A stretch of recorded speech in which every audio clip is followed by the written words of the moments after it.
I knew something was off the second I pulled into my driveway and saw the tiny red light blinking from the oak tree in my front yard. I'd been gone 6 days, just 6 for a work trip to Chicago. I left my lawn mowed, my trash bins rolled in, and everything clean. I live alone and I'm not exactly on the neighborhood busybody radar. Or at least, I thought I wasn't. My name's Vincent Blake. I'm a 38-year-old contractor who keeps to himself. I don't bother anyone, and I definitely don't like being bothered. But the HOA president, Harriet Renshaw, seems to think that every square inch of this neighborhood belongs to her personally. I parked the truck, grabbed my overnight bag, and walked toward the oak tree. That's when I saw it. A small, motion-triggered security camera drilled into the side of the trunk. I looked up. Another one was mounted under the eave of my garage, pointed directly at my front door. What the hell? I muttered, backing up and taking pictures with my phone. I live in a standalone unit on a cul-de-sac. The front yard is mine, not shared, not common area, so unless squirrels suddenly joined the HOA, there was no excuse for surveillance equipment on my property. I hadn't even made it to my front door before I heard the inevitable clacking of heels on pavement. "Vincent," came Harriet's high-pitched voice, sharp as a dentist's drill. She wore her usual pastel cardigan and oversized sunglasses, holding a clipboard like it was a weapon. "Did you enjoy your little vacation?" she asked, not even pretending to be friendly. "It was a work trip," I said. "Why are there cameras in my yard?" She tilted her head like she was doing me a favor. "We had some reports of suspicious activity near your property. The HOA board voted to install temporary surveillance while you were away. For the safety of the community." "Suspicious activity," I repeated. "Like what?" Harriet sniffed. "There was a package on your porch for over 24 hours. That's a signal to criminals, Vincent." "We can't have that." I stared at her. "So you broke onto my property and drilled cameras into my tree and garage without permission?" Her fake smile faltered. "The HOA guidelines clearly state that the board can take preventative measures when a home is left unattended." "No, they don't," I cut her off. "I've read the rules. I keep a printed copy in my filing cabinet." She opened her mouth, but nothing came out. I walked past her, unlocked my front door, and went straight to my desk. Less than 10 minutes later, I had the HOA bylaws open and highlighted. Nowhere did it say they could install anything on private property without consent, especially not surveillance equipment. I marched back out. "Remove them. Now." Harriet's lips pressed into a line. "You can file a formal complaint with the board if you feel your boundaries were crossed." "Oh, I'm going further than that." I spent the next 2 hours taking down her spy cams myself, carefully bagging them with gloves and labeling everything. Then I called the police. Not emergency. Just a quiet, calm report of unlawful surveillance and trespassing. The officer who showed up, Officer Daniels, was polite but clearly interested. When I showed him the footage from my own backyard, camera emotion triggered one I had installed months ago. It had caught Harriet and 2 HOA board members walking onto my lawn with ladders and drills. "You have cameras already?" Daniels asked. "Yup, real ones on my property with my consent." He nodded slowly. "And you didn't authorize these others?" "Not only did I not authorize them," I said, "I wasn't even in the state." Daniels took a long breath. "All right, Mr. Blake, this is not standard. I'll file the report. You may want to speak with a lawyer." I already had one in mind, and Harriet. She was still standing 2 doors down, pretending to trim her hedges while very obviously watching me. But when she saw me hand over the plastic evidence bag to the officer, her face went pale. Good. Let her freeze. She just stepped into something far bigger than she expected. I didn't bother unpacking that night. After Officer Daniels left, I spent the next few hours cataloging everything: photos, timestamps, the footage from my backyard camera, and a detailed written statement. I made 3 digital backups and emailed copies to myself, my lawyer friend Evan, and a secured cloud drive. I wasn't about to let anything disappear, not now. By morning, Evan had called me back. Vincent, he said, his voice already tight with focus, this isn't just a civil issue. If your footage is legit, and I know it shows unlawful entry and surveillance without your consent, that's criminal trespass and possibly a violation of state privacy laws. I sat at the kitchen table, sipping coffee that had gone cold. You think it's enough to press charges? If I were still in the prosecutor's office, I'd say yes. Especially if they recorded inside your windows. Did they? I paused. The angle from the garage camera could have caught part of my living room. Depends on the zoom. That's a problem for them, not you. He promised to forward everything to a contact he still had in the county district attorney's office. In the meantime, I called the HOA management company listed on our monthly bulletin's Everline Property Solutions. They answered on the third ring. Hi, I'm trying to reach someone about a serious breach of property rights involving the HOA board, I said. Specifically Harriet Renshaw and 2 other board members entering my property and installing surveillance equipment without permission. There was a pause, then the rep on the line asked for my address. When I gave it, her tone shifted. Oh, you're in the Willow Trace development. Please hold. She didn't even try to mask the dread in her voice. A moment later, a man picked up. Mr. Blake, this is Darren Kessler, Regional Compliance Officer. Can you explain exactly what happened? I walked him through every detail, dates, actions, the footage. He didn't interrupt once. When I finished, he exhaled slowly. I need to be honest with you. This isn't the first time we've heard something like this about Miss Renshaw. Last month, a homeowner on Maple Hollow reported unauthorized entry by board members during a supposed compliance inspection. They dismissed it as a misunderstanding, but your footage might change everything. What happens now? I asked. We'll be launching an internal investigation immediately. All board decisions involving surveillance must be documented in HOA meeting minutes. If there's no record of a vote and no notification to homeowners, that's a violation of our charter. If criminal activity occurred, we'll cooperate fully with law enforcement. I thanked him and hung up, already hearing a faint knock at the door. I opened it to find my neighbor, Samira, single mom, nurse, and someone who didn't usually involve herself in neighborhood drama. She looked uneasy. I heard what happened, she said. They knocked on my door last week asking if I'd seen anyone suspicious near your place. I told them no, but Harriet kept pressing. Then I saw them with a ladder and I thought, I don't know, maybe you'd ask them to do something while you were gone. They never had my permission, I said. And now I'm making sure they answer for it. Samira nodded. Good, I'm tired of her treating this place like her private kingdom. If you need someone to speak up, I'll back you. I hadn't expected that. Appreciate it. Word spread fast.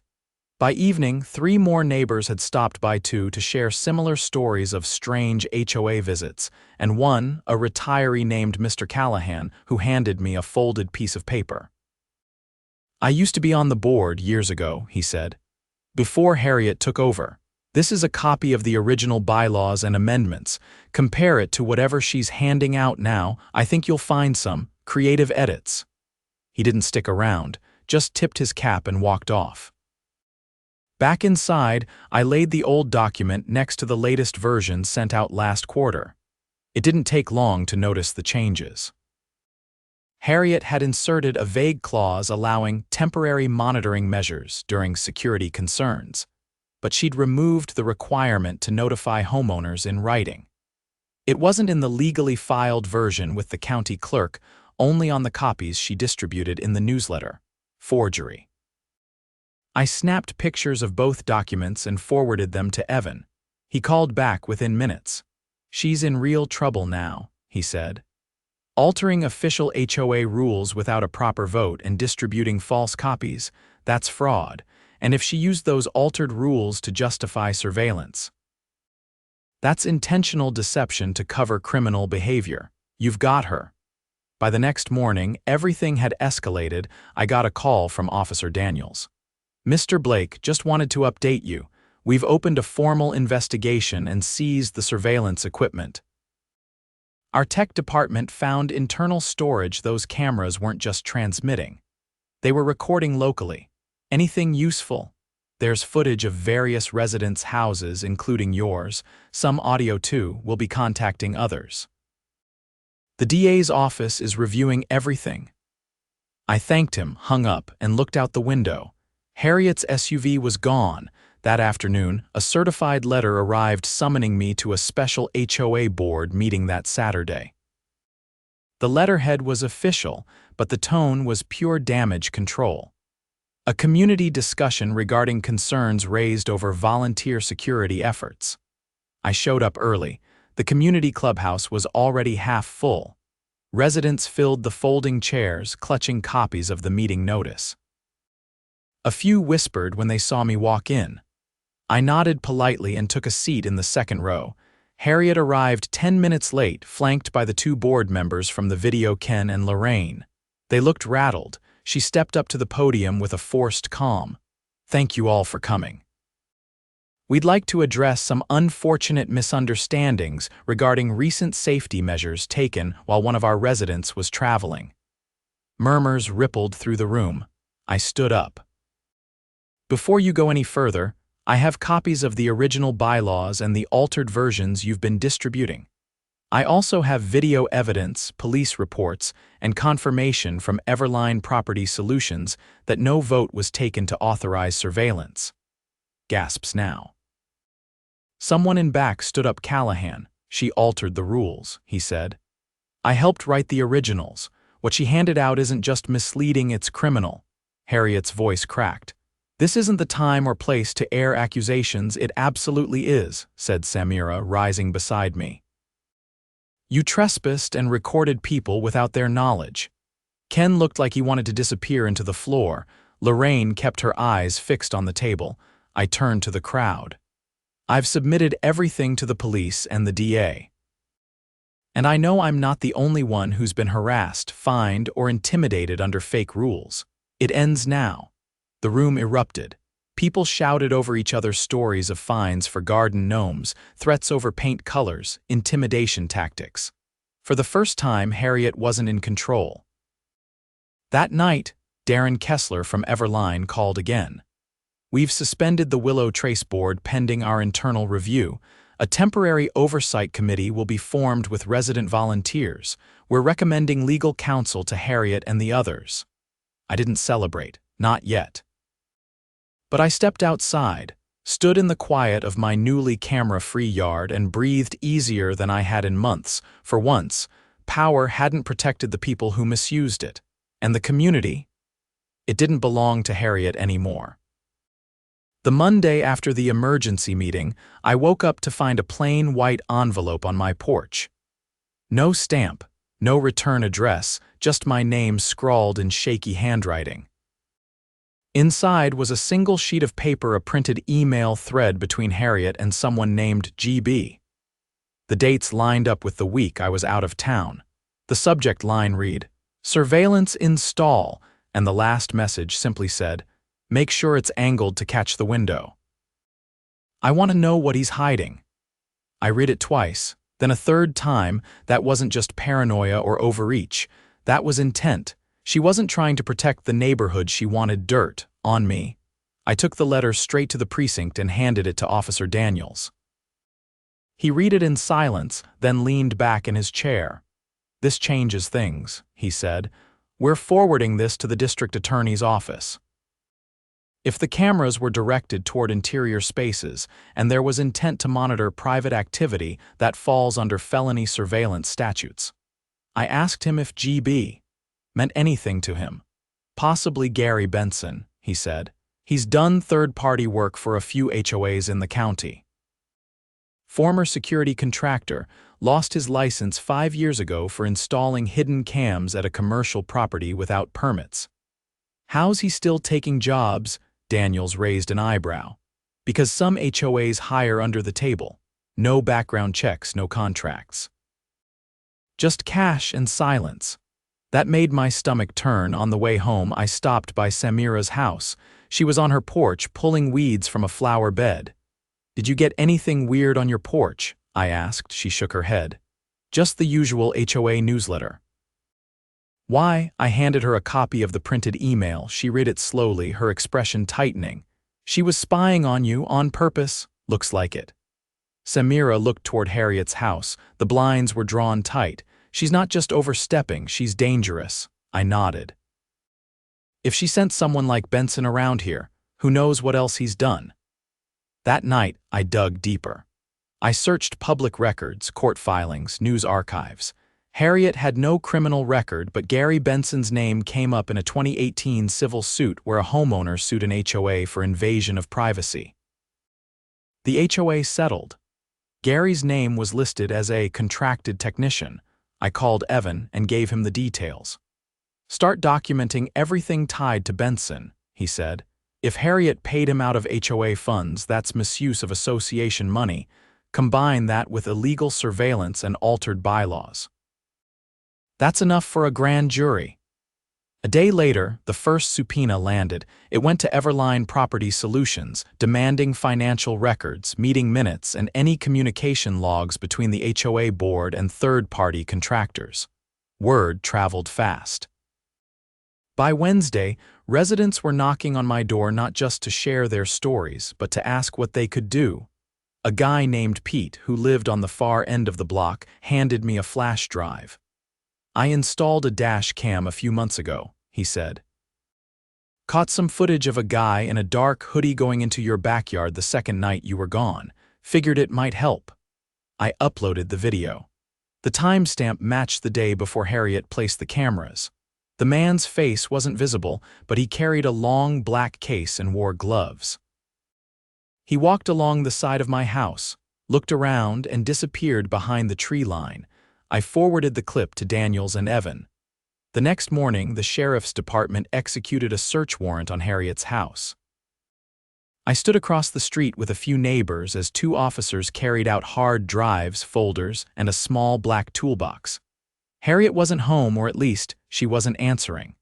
Her car was in the driveway, but the curtains never moved. Later that day, Daniels called me.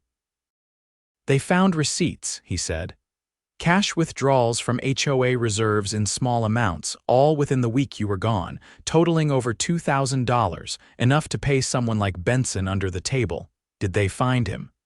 He's already been brought in. He tried to deny it until we showed him the dash cam footage. Then he folded. I didn't ask what he admitted to. I didn't have to. The look on Daniel's face when he passed me in the neighborhood that evening said it all.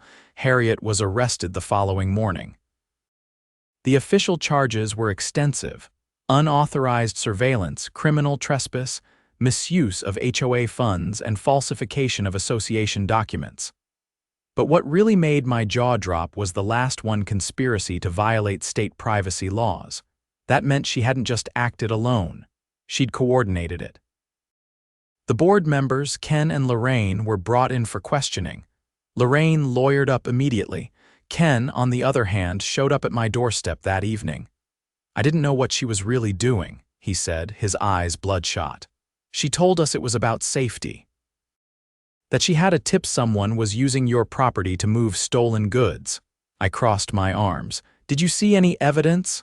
No, she said she'd handle it and not to ask questions. I didn't offer him pity, but I didn't throw him off my porch either. Then you're either a coward or complicit, I said. Neither one makes you fit to serve this community. He left without a word. 2 days later, the Oversight Committee held its first open meeting. I was invited to attend, along with 5 other residents who'd volunteered to help rewrite the HOA guidelines from scratch. We met in the same clubhouse Harriet once controlled. Only this time, the chairs were arranged in a circle, not rows. No podium, no speeches. A woman named Nina, a retired city planner, led the discussion. We're not just fixing the rules, she said. We're rebuilding trust. That means transparency, accountability, and limits to board power. No executive sessions behind closed doors, no spending without community approval. And absolutely no surveillance of any kind without a court order. Someone else suggested mandatory third-party audits every year. Another proposed term limits. A younger guy from across the street said we should make it easier to recall board members if they overstepped. The ideas poured out like water bursting through a dam. For the first time, the HOA wasn't a tool of control, it was a platform for protection. By the end of the week, Harriet's name was scrubbed from every official record. The bank account was frozen. Everline Property Solutions terminated their contract with Willow Trace, citing gross misconduct and breach of ethical standards. And on Sunday morning, a county investigator knocked on my door with a clipboard. "We're collecting victim statements," she said. "Would you be willing to testify if this goes to trial?" I didn't hesitate. Absolutely. She handed me a form and a list of dates. The DA was pushing for a court date within the next 3 months. As she left, I noticed something strange. The birds were louder than usual. Or maybe I was just noticing them for the first time in a while. Without the constant tension, the neighborhood had changed. People waved. Kids played in yards that had once been non-compliant zones, and no one was watching from behind drawn blinds. Later that day, Samira and her daughter brought over a batch of cookies and a thank you card. It was hand-drawn with a crayon sketch of our street and the words, "Thank you for making it ours again." I pinned it to the fridge.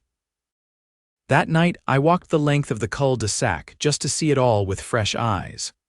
No cameras, no warnings, just homes, people, peace, and behind every door the quiet knowledge that one voice backed by truth and proof had been enough to pull the whole rotten structure down. The trial date was set for late August. By then, the summer heat had settled in heavy over Willow Trace, and the neighborhood had transformed in ways that still caught me off guard. Lawns were a little messier. Kids chalked up the sidewalks in front of homes that once got warnings for unauthorized exterior decor. No one seemed afraid to breathe anymore. But beneath all that freedom, something darker was unfolding. A week before the hearing, Evan called me with a tone I hadn't heard from him before.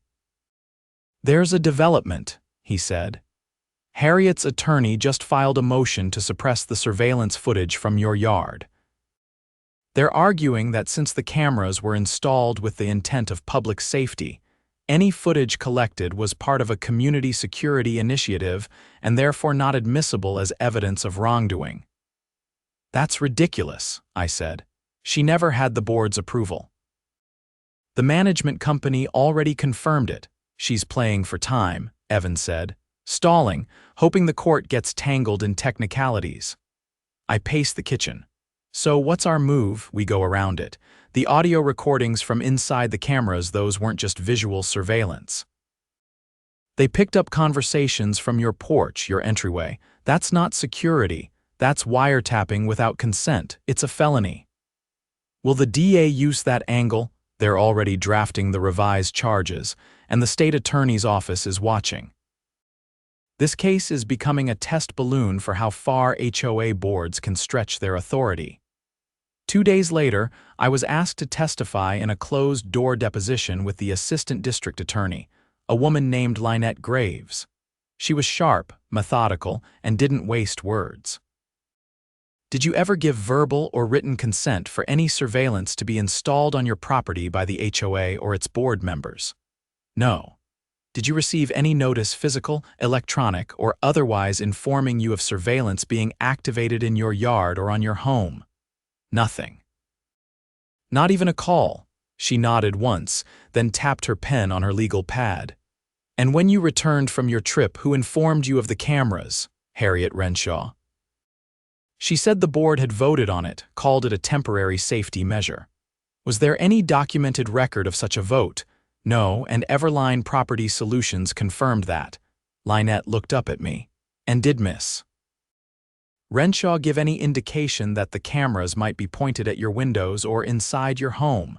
She said they were for community protection, but I saw the angles. One of them had line of sight into my living room. She closed her folder. "That's all I need." The following week, the charges were amended. In addition to the previous counts, new ones were added: unlawful interception of oral communication, tampering with financial records, and conspiracy to violate state and federal privacy laws. The courtroom the day of the trial wasn't packed, but it wasn't empty either.